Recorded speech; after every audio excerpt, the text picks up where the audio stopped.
Eh. It was a very unceremonious beginning. Didn't count us in or anything. But hello, I'm Rudo Griceworth. And I'm Keith Delmar. Wonderful. Welcome to our show. We are going to spend this episode unpicking, unraveling, or perhaps knitting up what our show is going to be. So you can experience the kind of beginnings of what it feels like to start a podcast. Completely raw. This is Completely raw. In the making. I have very specifically tried to make this as you experience it while we experience it. Completely.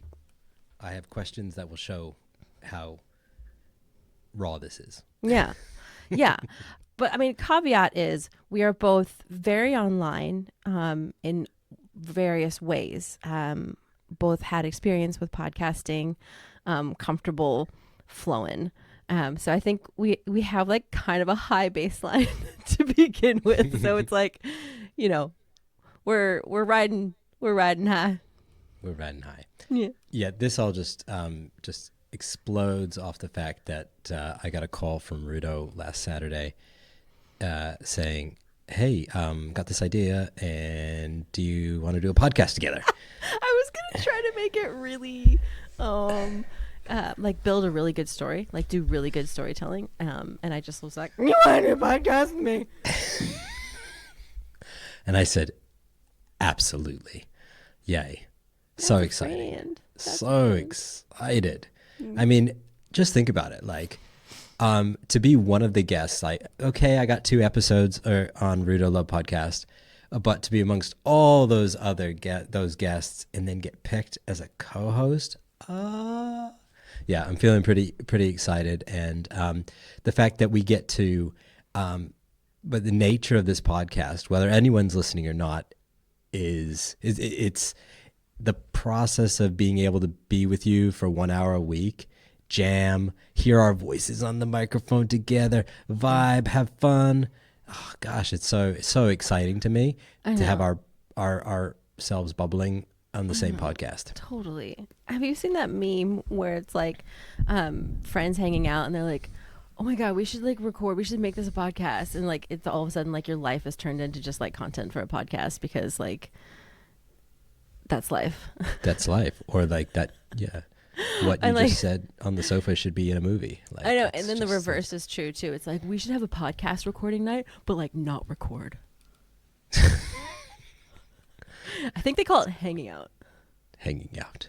Which is kind of what I wanted the experience to be. Like carving out. Because I feel like recording with somebody is like an experience. You get to take that away as a memory that you did together. Hey, I did that. But like on top of that, you are also carving out time, which is like one of the trickiest, slipperiest, most illusionary thing that we have in this day and age. Just time to be still with your friend and to express your art, to be the creative, to fill the cup. One thing that's really real for me right now is this exploring of what the cups are and like filling them, because I walked around for a long time not knowing what the cups were and couldn't figure out when I got to the weekend and I felt disconnected, confused, lost,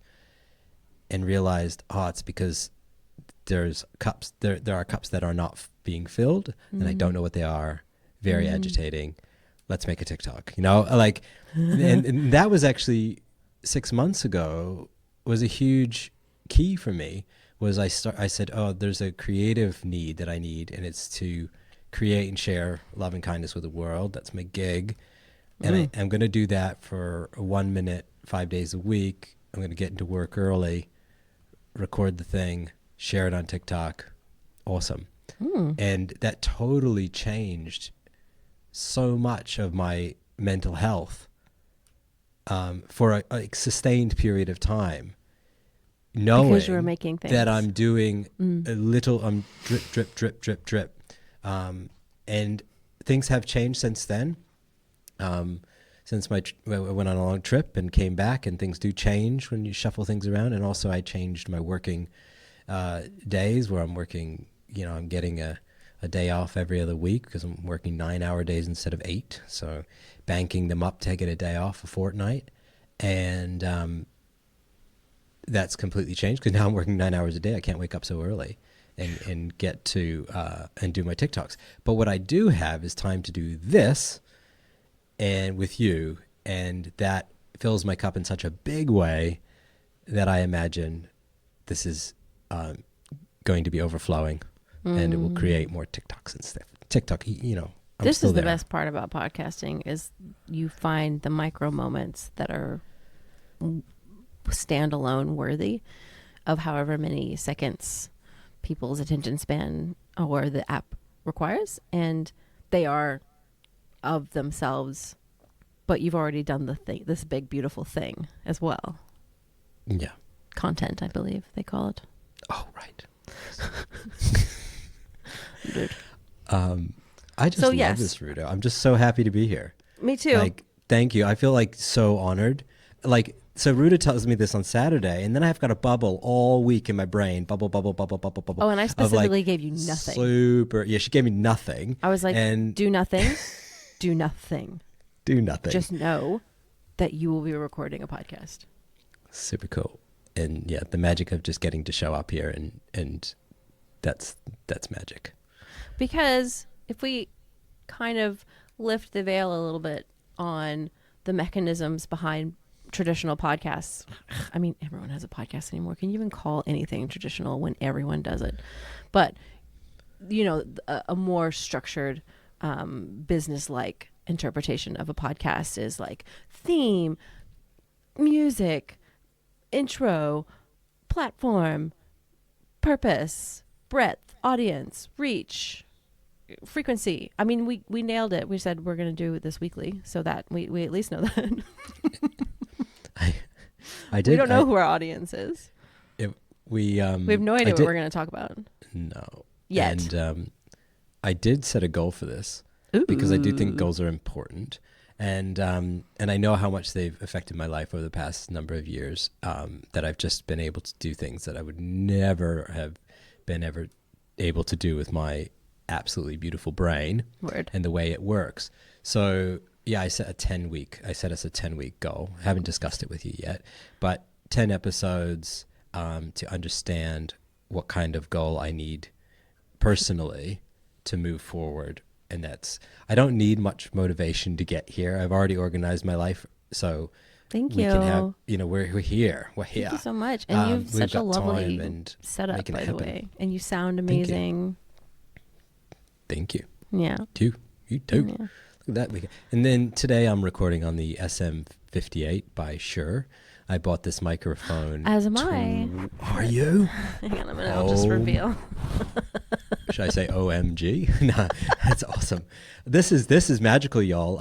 Any non-tech nerds, the SM58 is the world's most famous stage microphone. Yeah, it's like the singer's microphone. It's warm and vibrant and bright. Awesome. It's not it's not a podcaster microphone. Definitely not. It's not one of those condenser mics. This is a no V.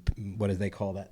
The extra power you're supposed to get on the phone. So anyways, not too techy. But I bought this probably 26 or 7 years ago. Yeah. This microphone, and it's still an amazing nick.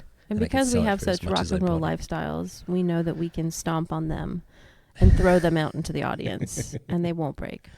Mic drops. How was your morning, Rudo? Oh my gosh, wait a minute. Did I just open a box? Wait a minute. Oh my God. Well, Rudo didn't have the traditional morning. Rudo was... Where did you wake up, Rudo? I was in the bush. For all you non-New Zealanders, that's forest. Not betwixt legs. I know. Anyways, I am freshly back from a school camp where I was a parent chaperone, and the children built their own shelters. It's not like a let's go to a cabin in the woods and sleep out in the woods. No.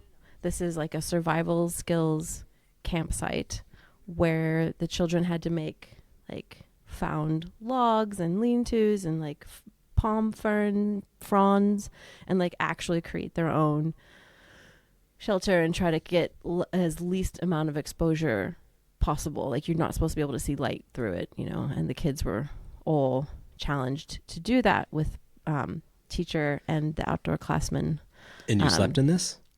I did not. Shelter? The children did. Oh, yes. Yeah. So cool. like 27 9-year-olds sleeping. It was actually a pretty frosty night. Like not frosty, but like cold. So it was harrowing, but like if I were talking to one of the parents right now, I'd just be like, they did so great. Yeah. They were amazing. I mean, it was like a little rough, but they woke up perky. I'm so proud of them. But like last night, I was like contemplating all of the things that one contemplates when like small, very scared children are like crying and won't go to sleep and like it's cold and like just thinking about like no one's gonna die, right? No, yeah, no one's gonna. Everything's gonna be fine. We'll get through this. And you know, I was up from about 2 a.m. because I just wouldn't go to sleep and I kept getting out of the tent. So I brought my own tent and it was like, and I started out real nice. I was like, darlings, I know you're doing so great. Just maybe keep it down. Just try to sleep. I know it's so tough, right? It's so tough. You've never done anything like this. I know. And then by 1 a.m. 11 p.m. and I'm just like, okay, settling. Other people are trying to settle. And then, you know, 12, darlings, no, you need to lights off. And then 1 a.m. they were still like, gah, gah, gah, gah, gah, gah. And I was like, children, I will separate you, which they must have called my bluff because there was, what am I going to do? One in your little tent and one in a tree. And then at 2 a.m. I was like, I want silent now. Job done. Yep. Yeah. And then 4 a.m. came around and one of them woke me up and wanted to go to the bathroom, which was really far away. We built our own toilet. You'd be so proud of us. We built our own toilet and we took everything back with us. We left nothing there. Oh, that's so cool. Then the rounds of, can you take me to the bathroom happened. And so, yeah, how am I this morning? I'm running on fumes and mania and a kind of like force of motion. So when I stop, I'm really gonna stop, I think. Stop and drop. Oh my gosh, what a full-on I really feel like I did some service. I was gonna say good on you for like raising your hand for the Bush School overnight stay, which not too many parents can say they do. There should be some award. And I don't think that all parents like have the constitution. Potted flower afterward. You know, I will buy myself flowers. Okay, good. They're to plant, not cut flowers.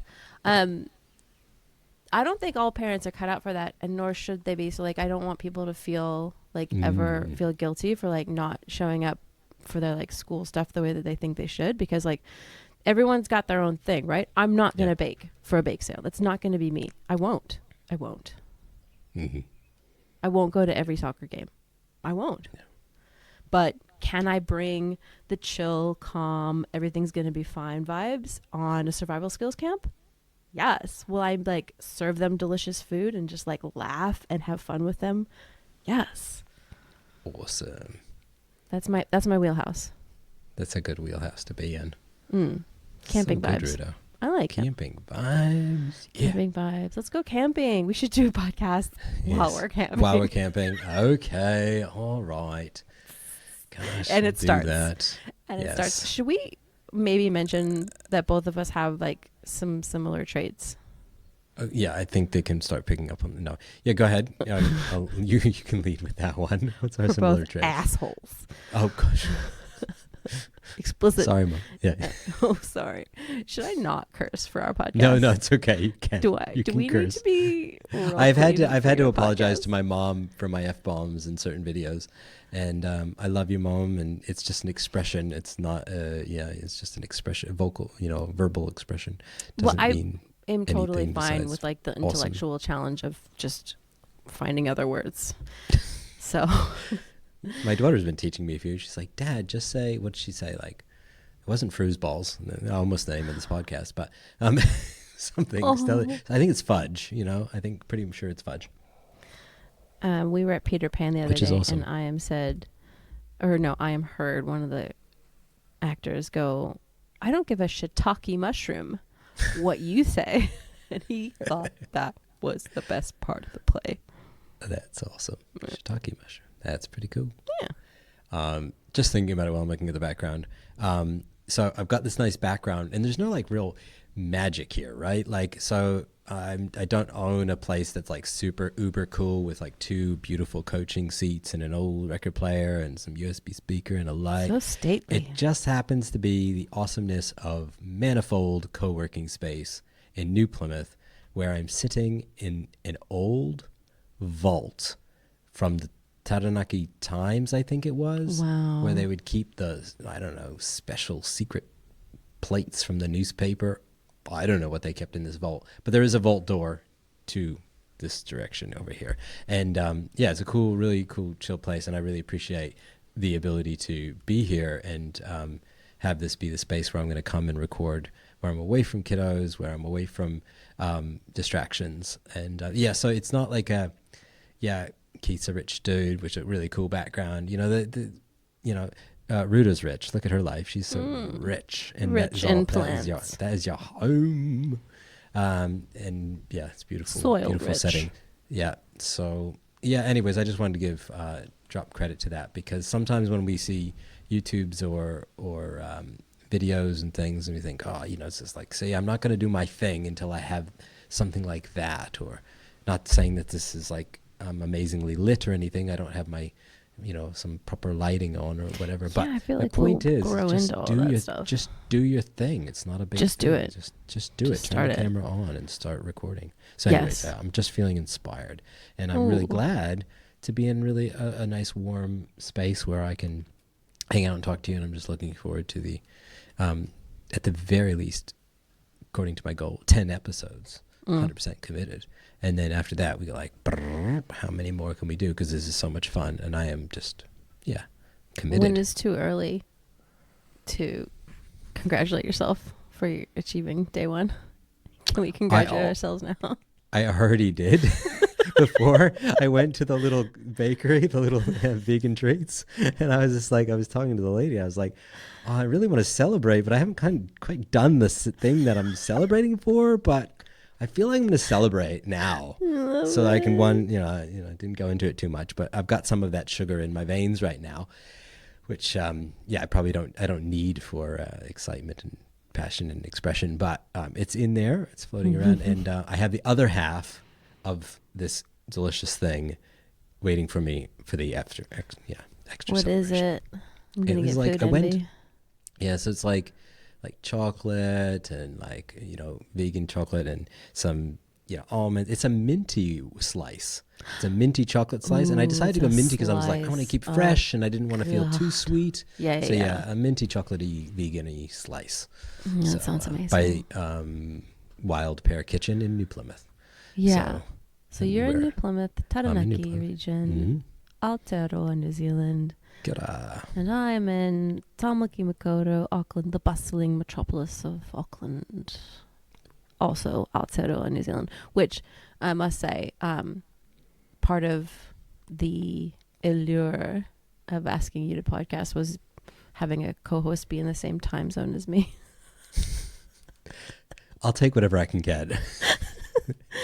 A word to the wise, when one wants to podcast and one is in a completely different time zone than your co-host, do not underestimate the sheer labor that brings to it. And then like any of our guests that we bring on, like we're at least calculating our own time. for that guest. And right, it's we the don't same have time. to calculate 3 ways. Yeah. Yeah, there were That's many tricky. episodes that I did with Pixie where we were calculating 3 different time zones Wow, for guests. that's complicated. Yeah. It's challenging. It's just, it's not bad. That's why you have staff, right? Like, so there's a couple of different types of podcasts, right? There's a podcast where you're like, okay, you're like a subject matter expert in something, like you're a geek in something, and you like, or like you're the you have like this sense of, I have a voice, I have a rational reason to talk about this particular topic, and I have a lot of things to say about that particular topic. And that kind of almost writes itself because you've got so much information about it. And then there's like the kind of professional podcast where like you have the whole team, right? Producers, the writers, the researchers. And then there's like the hobbyist podcast. And I got to tell you, most people, and I feel like this is an important thing to realize, most people start a podcast and don't finish. Don't even get past 10 episodes. If you get past 10 episodes, that is a massive ledge that you've traversed into. And then like if you last a year, you're already in like top percentile, rarefied air. So there, it's easier to do when you're getting money from it and it's like a career or a job. But if you're doing it as a hobby, a passion, getting past the year mark is pretty damn special. How long did you run Rudo Love podcast in the end? 2 years. Yeah. Yeah, amazing. And for you, that was the challenge to yourself. I went through so many different like there's the ego challenge of like, okay, I have things that I want to say about this, but who the hell am I? And why would anyone want to listen to this? And sometimes I felt like I was nailing it, and other times I'm like, wow, like, why am I doing this? And you have to get over yourself over and over and over again. And just getting through that is life-changing. Like I have such a larger sense of my own worth because I got through that doorway where most people just stop because they're just like, who the hell am I? And then they just stop. And what do you feel the consistency brought you? Like actually doing it for 2 Faith in self. years. Faith in self. Yeah. Yep. Yeah. Yeah. Pride. A lot of pride. Yeah. And we need that. And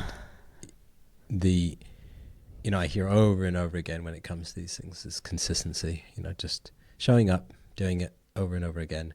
One thing that this really helps me with the way we've set this up, even for episode 1, and why I can see the success in the journey of this particular podcast that we're doing right at this moment is the accountability factor.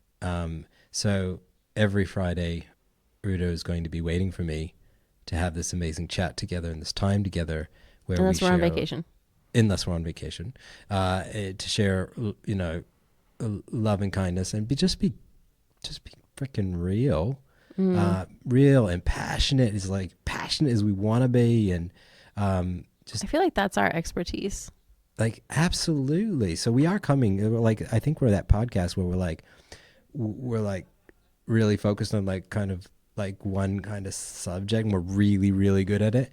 Yeah. Rudo and I are good at coming in, like bringing in the love, bringing in the positivity, showing up real, having courageous conversations, and being willing to be vulnerable and just be honest with ourselves and the people around us.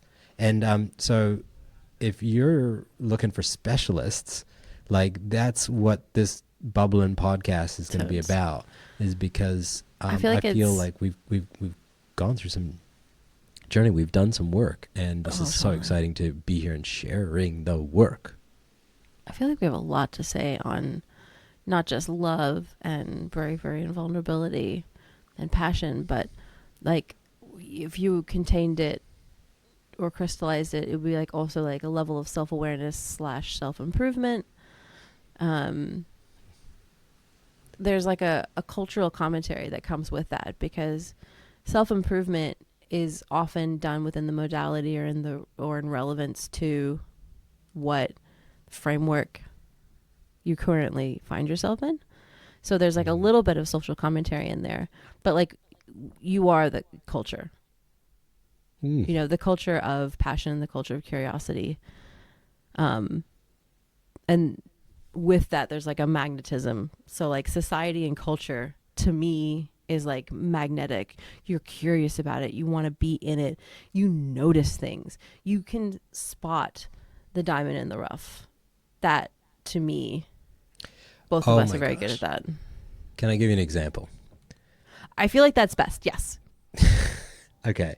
I'm going to get, I don't know, whatever. If he's listening, that's so cool. I'm walking down the road and I want to share this story, but at the same time, I'm not trying to stroke my ego in terms of like, oh, I'm such a good person, some kind of bullshit. Shiitake mushrooms. Okay? A bowl of shiitake mushrooms. Okay? Keeping it clean, folks. Keeping it clean. Keeping it clean. But this is just about being real, being a real human.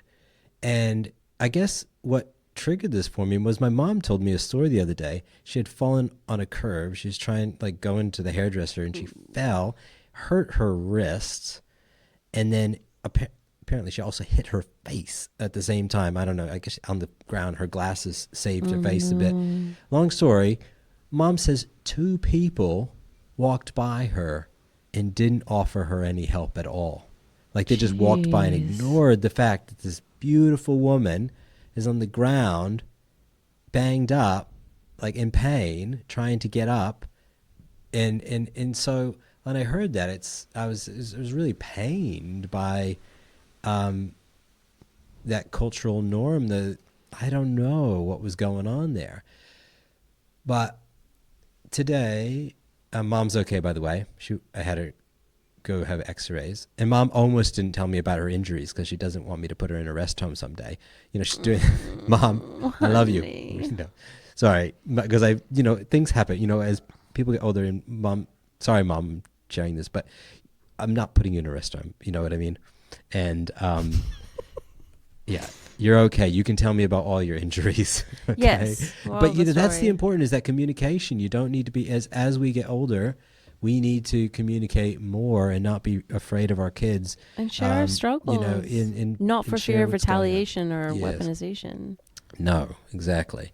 And you are strong, resilient, beautiful. I love you, Mom. I walked by, I was, right? I was walking down the road tonight, just before this podcast, coming back, and I saw a young man sitting on a park bench, or, on the sidewalk bench, looking at his phone. He's got his Bluetooth in. He's got this cute little, she probably doesn't want me to call it cute, but he's got this cool little braid, little rat's tail, got some cool diamond earrings. He's a cool young man, really, shining bright. He had his hand on his chest, and he was laboring his breath. I could see him, moving like this, and I'm like, damn, that's not right. Like, what's going on, right? What's going on? I had 2 options. Walk on by and say, it's not my problem. The young guy will figure, he's breathing. He's sitting up. He'll be okay. Don't know what's going on with him, but not my problem. Or I can turn my arse around, sit on the bench with him and say, hey, brother, are you okay? Is there anything I can do for you? Let's breathe together. And we sat and we breathed together. Whoa. The most basic thing you can do as a human is breathe. And me and Nestor, we sat, we breathed. We started with 2-second holds, kind of like the box breath. Box breath, instead of 5, we just went to 2 and then to 3. And Nestor tells me after he catches his breath, he says, I've done that before. Breathing is good, And he said, thank you. And he, I think we both had some tears in our eyes. And I put my hand on him, and we were connected in that moment. We didn't talk about our problems. We didn't talk about what we were going through.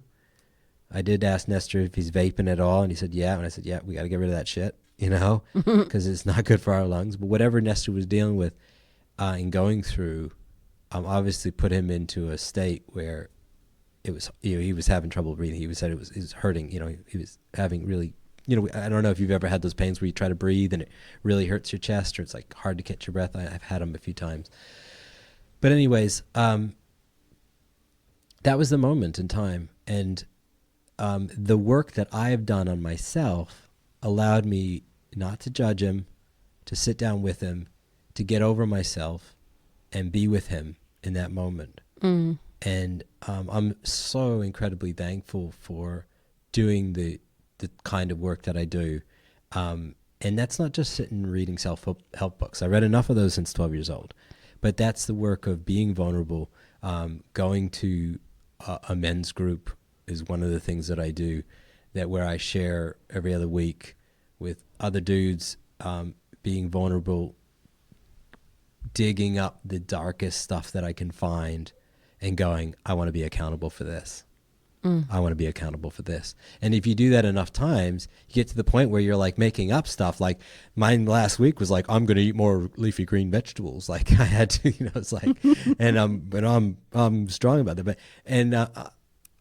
there's more work to do. And that's the thing, is that, I'm so sure of that. And that's why I'll continue to go back, because, there will be points where I need to do more deep work. And there are, I just maybe haven't found them yet. But I do get to do the fun work. I'm pretty convinced that we don't do work alone. No. And that's our similarity. Tell because me. I don't think that is a singular truth. I just think that is a shared truth between you and I, that we are collective workers. Good point. Yeah, I think I do work really well in the collective. Like if I'm healing with you and we're healing because we're in this together, I'm going to get more out of it than my own. Just even if I'm just sharing my story with people that care about me. There's a wonderful word that kind of encapsulates the ability to find joy in other people's joy that has nothing to do with your joy, but you're in a state of joy. It's compersion. Cool. I learned a new word. Yeah, like someone else is in a state of pleasure and joy, and you're just like, oh, I love that for you. Yes. Compersion. I enjoy sharing mine so that other people can have compersion for me, and then vice versa as well. Like if someone tells me like an amazing experience or just like a milestone or just a small quantifiable joy that they've had in their day, even if it's just sharing what's outside our window, usually something's in bloom, and that gets me going. That's a real gift for me, Rudo, compersion, because sometimes when I'm going around being myself, which can be, I hope, entertaining, but I do tend to go to work, and I do tend to walk down the street, and I tend to just share whatever is sparking my passion, just whatever's inside me at that moment. I am pretty open to share with anybody, whether they're behind the cash register or walking down the street next to me, or carving wood. Like that's why we're gonna call this show Bliss Balls, right? Yeah, I think so. That was like little balls of bliss, just walking around going, wow. Yes. Yes. Or are you? Yes. Were you compersion? As you were saying that, were you laddering up to a sense of like, do you worry that you share too much, or that your muchness? Yeah, I fellow American, do you worry about your muchness in New Zealand? Right. I think I'm a little like no. I often chalk it up to being just a bit of entertainment, like very entertaining to watch and listen to, I hope. No, I don't, this is going to sound brutal, but I don't care. Nice. I do care, but I don't care. Harsh, Keith. Because harsh, rough. I'm trying to be as authentic as I can. One of the things that I am going to work on is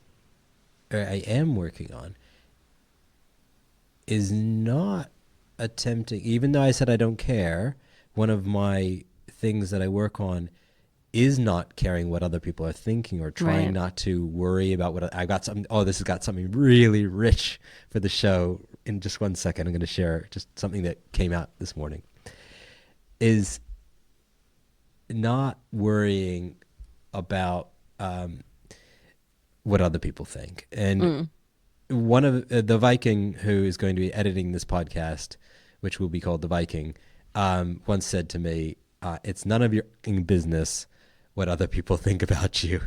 And it's so true. None of your business. And bleep, bleep, bleep. No, and it's so true. And it's one of the things that messes with me. Now, what I tend to do in everyday conversation is I feel like I'm painting a picture. So I walk up to a person, or I'm in the cafeteria, and there's a person, we're chatting, and then all of a sudden I start, when I'm talking, I'll be talking about just different parts of my life and different things that make up who I am.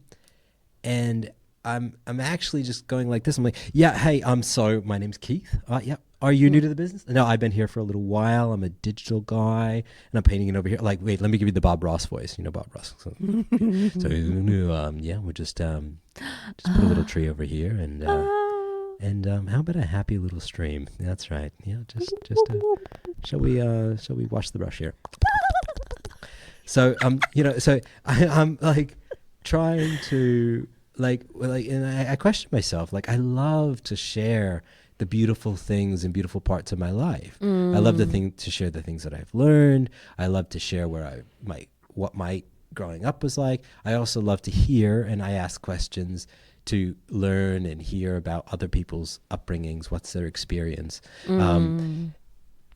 But sometimes I question to myself whether, like, hey Keith, are you where are you right now? Are you painting or are you being? And I question, should I just talk about my breakfast and see if they can get all of that from me talking about what I ate for breakfast?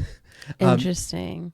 Yeah, is that it's more of like the lines that you know. don't paint are the most powerful? Is it like you trying to create some kind of Zen brushstroke that encapsulates all form? Or do you mean to say that is there like elitism to the art of conversation? Like, sometimes I'm like, am I elitist because I don't like small talk? I don't know. It's such a big word for me, my little brain. Elitism. Like, no, I don't like small talk either. I like deep and wide. Like, I love to go real. No, I don't think there's any problem with that. I think that it can make people uncomfortable and they can run away. But I do think people quietly lean into that sometimes when there's an opportunity. So what do you mean about breakfast? Like, you're waiting. Okay, so the breakfast part is like, okay, can I share the deepest parts of me by just being? So it's kind of like, just being. Like, I don't need to tell you everything for you to know and feel on some beautiful energetic level of who I am. Like, I am love. I am goodness. Like, I need to, and it might be a carryover. I don't want to stop sharing. I don't want to stop being excited about a new idea that I get and running out and telling everybody about it. That's too much fun. But making sure that I'm not telling a story to make sure somehow that I'm protected, that I'm loved, that I'm liked, that I'm cared for. Like some protection from a childhood thing where I want to make sure that I'm, some childhood you need to perform of needing to perform or needing to be good. That is the challenge with being an enchanting person. You're like, no, this is on. I can. There's the button. It's on. I wanted to drop in this one little thing from this morning, which is around. It just came to me thinking about what other people are thinking. So getting stuck in that little loop of going, I wonder what they're thinking about me. Has anyone ever experienced in this room, me and you, and whoever else wants to answer this question to themselves, experience secondhand feedback? So I've experienced secondhand feedback, as an example, in like a corporate setting, and like through management was like, oh, somebody said that this is happening and da da da da da. Secondhand feedback. Yeah. That person's not coming directly to me. Has that ever happened to you, Rudo? Gotten secondhand feedback? It's usually like annoying pieces of news, right? They're like, Yeah, oh, it's like this person said that they weren't even really aware what you were doing.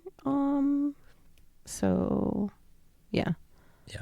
And I've gotten secondhand feedback like, so somebody said that you were doing this during work time, or Ew. and I'm like, ooh, yeah, like that's Come rough. on. Like and so and I'm thinking, nah, nope, not me. And or just dropping bits of there's different levels to secondhand feedback. Yeah. Long story short, I don't like secondhand feedback, and but there is a workaround. Well, you'll have to tell me that in a second. I have now said to let's see here. How do I?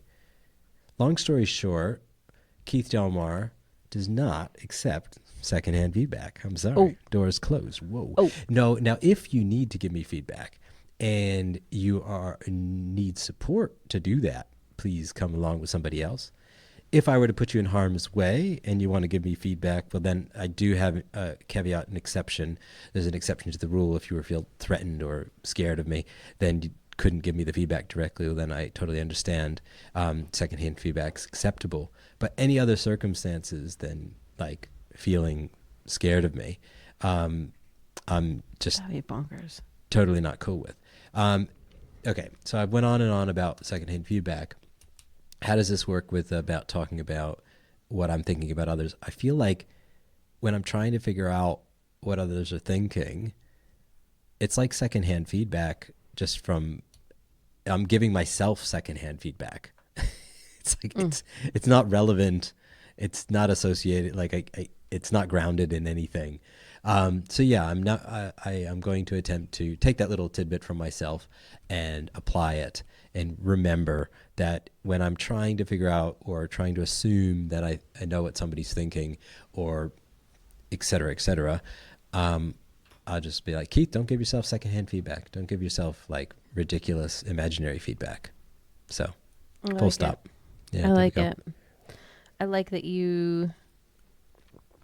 So is the thing that happened this morning, you were like, I'm drawing a line in the sand. I do not accept secondhand feedback. So that secondhand feedback thing has happened in the past couple of months. I had a beautiful, some courageous conversations where I was getting secondhand feedback, and there was really kind of only one direction it could have come. And so I just went to that port of call and said, hey, I've gotten some feedback from over here. I'm pretty sure it came from here, but please let's have a chat. And through those courageous conversations, just opening up doors and understanding that that we can actually just talk about these things. It doesn't need to be a conversation outside of one-on-one. And that's just been I've been challenged with it in the past, and I haven't contested it and I haven't challenged it back. I shrank from it. So I'm just feeling in a much better place of no longer shrinking from things that make me uncomfortable, but actually going, okay, let's work through these. My additional workaround to that thought is that I enjoy so a little bit of it is ooh, look over here. Like, don't sink into the emotion. Like, you learn that, like, with working with a child really quick, that if you sink to, like, if they're coming at you with like a really heavy emotion, a really sad emotion, and you sink down with them, you're doing nobody a favor. But if you can stay in like your best, most grounded version of yourself, there is a redirect, but it's not because you're not enjoying an uncomfortable moment. It's just you're holding your most loving authority version of yourself in that. so like, yes, I can hear that there is truth into your experience. I can hear that you're in pain. So uh, placing that into the context of like hearing secondhand feedback, or hearing like having someone come to me like, yeah, we were a little bit worried about you, or whatever the thing is, I always go, okay, so I'm not going to react. I'm not going to sink down into like the basis version of what this is bringing up for me. I am going to do a series of things. One is remain incredibly curious and be like, oh, why are you doing this? What are you telling me that you're not telling me by telling me this thing instead of the thing that you really want to tell me? Or are you, in less eloquent way, expressing to me that somebody has concern for me or confusion about me, and you're just trying to share that? Like, another version of you could have just been like, Rudo, I think this person doesn't necessarily understand your motivation, and it might help you in your future if you just explain that. Or like you might have roughed some edges and you might want to go fix it. So like another version of that is like a very roundabout secondhand feedbacky way, right? Right. And like for them, it's a vehicle to a thing. And so like me being in my curiosity mode, I'm like, what is this signaling? What is this thing signaling from this person or from that person? It's not, don't listen to what they're saying. Think about why they're saying it. Yeah. Cool. So that's what's helped me, because I feel like business is the most passive aggressive bypassy thing that could be if you let it be that way. Yeah. That's good. And sometimes the person that's delivering that secondhand feedback doesn't even realize, it's just trying to be helpful and just say, oh yeah, there's like, there's this thing. Somebody's talking about you. So, Which is always going on. I find it really like, do you have the kind of brain where you're like, wait, like when I leave the room, I still exist in other people's minds? No, I don't like that. I don't stop thinking about me. If I'm not around, I don't actually appreciate you thinking about me. That's how I would prefer things to be. That's it. Take me with me. It might be my weird Aquarian cat-like personality, but I don't actually enjoy that. Rudo, we are just diving in, and I love it because every time we do this is going to be something different here, and that's the truth, isn't it? Just little tidbits, little sparkly things that feel good, and it might very well be like what is sparkling for us in this moment. Yes, for a while until, before we hit record, you were saying like, yeah, I've already had people like ask me what it's about, and my anticipatory version of that is like, oh, I'm like, the tagline is like, it's just like hanging out, like we're just hanging out, because as much as I don't like the person, the thing that Joe Rogan represents for a lot of people is a conversation with no agenda. Okay, yeah. And as it turns out, people appreciate that. Cool. Yeah, nobody asks what his podcast's about, do they? It's just about just hanging out. And I think you get to know us. And that's one of the things I kind of want my response to be, is just listen to one episode. If you like what we're saying, there's going to be more of that next week. If you're vibing. This is cumulative. I know recently I've been kind of exploring who I enjoy coaching the most.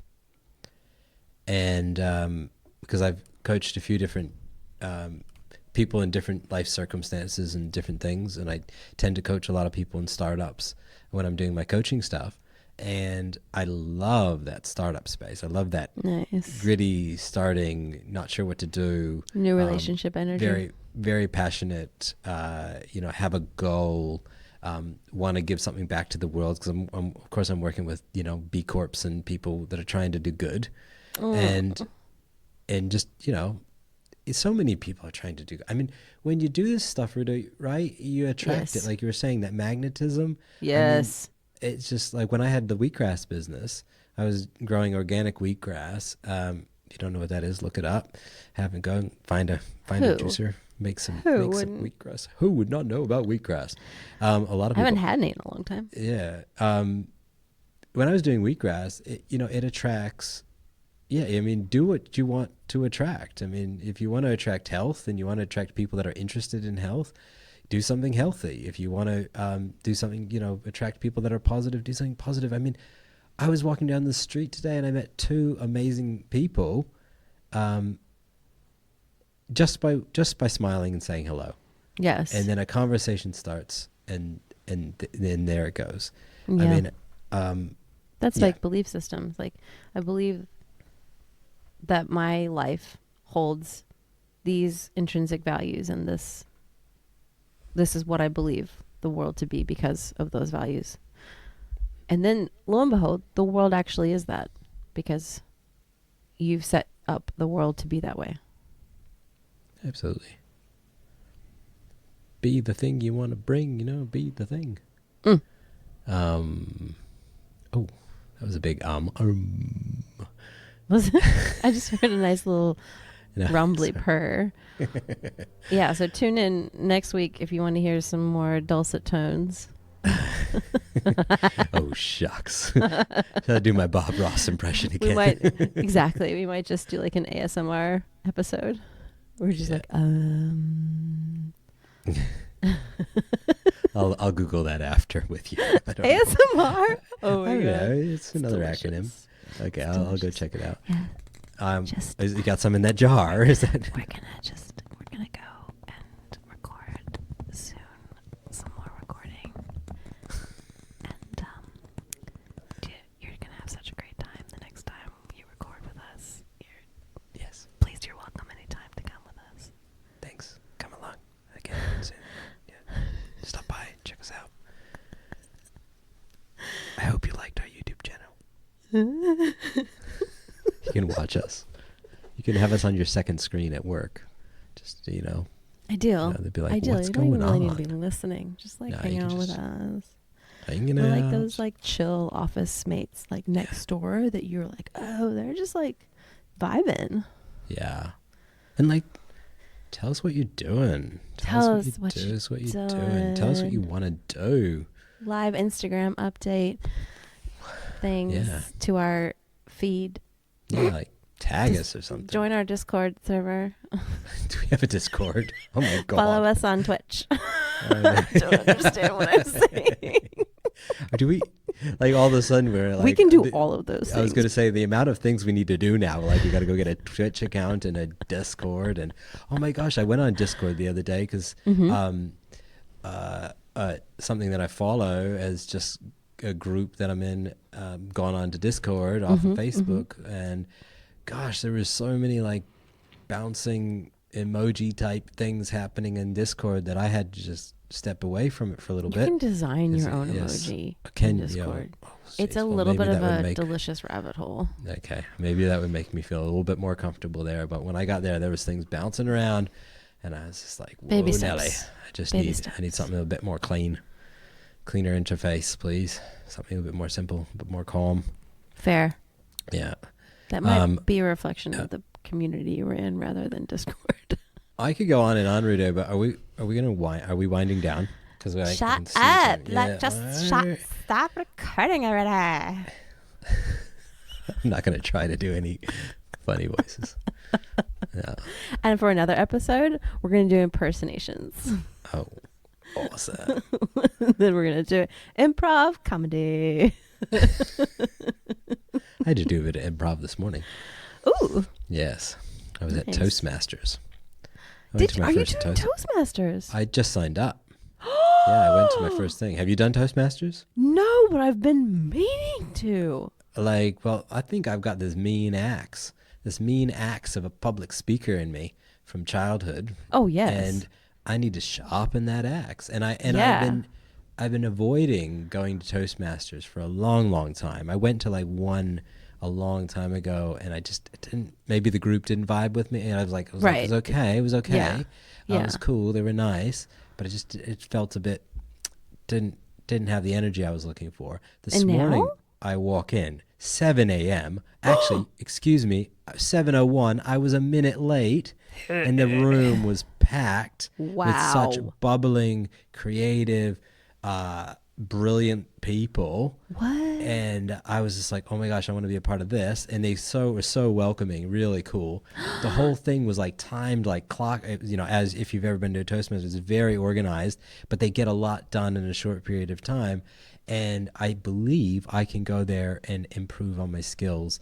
Yeah. And so I've signed up, and I'll be Keith, back again that's there next awesome. Friday morning at 7 a.m. If you want to hear more about Keith's adventure in Toastmastering, and if you want to hear the rambling impersonations and meanderings of Rudo Griceworth, please, by all means, join us next time. Please do. We'll see you For then. more Rudo and Keith. Just expecting you. Accountability. Name coming. TBC. TBC. I love you. TBC. I don't know. Something else. I love you. Love you. See you. Bye. Bye.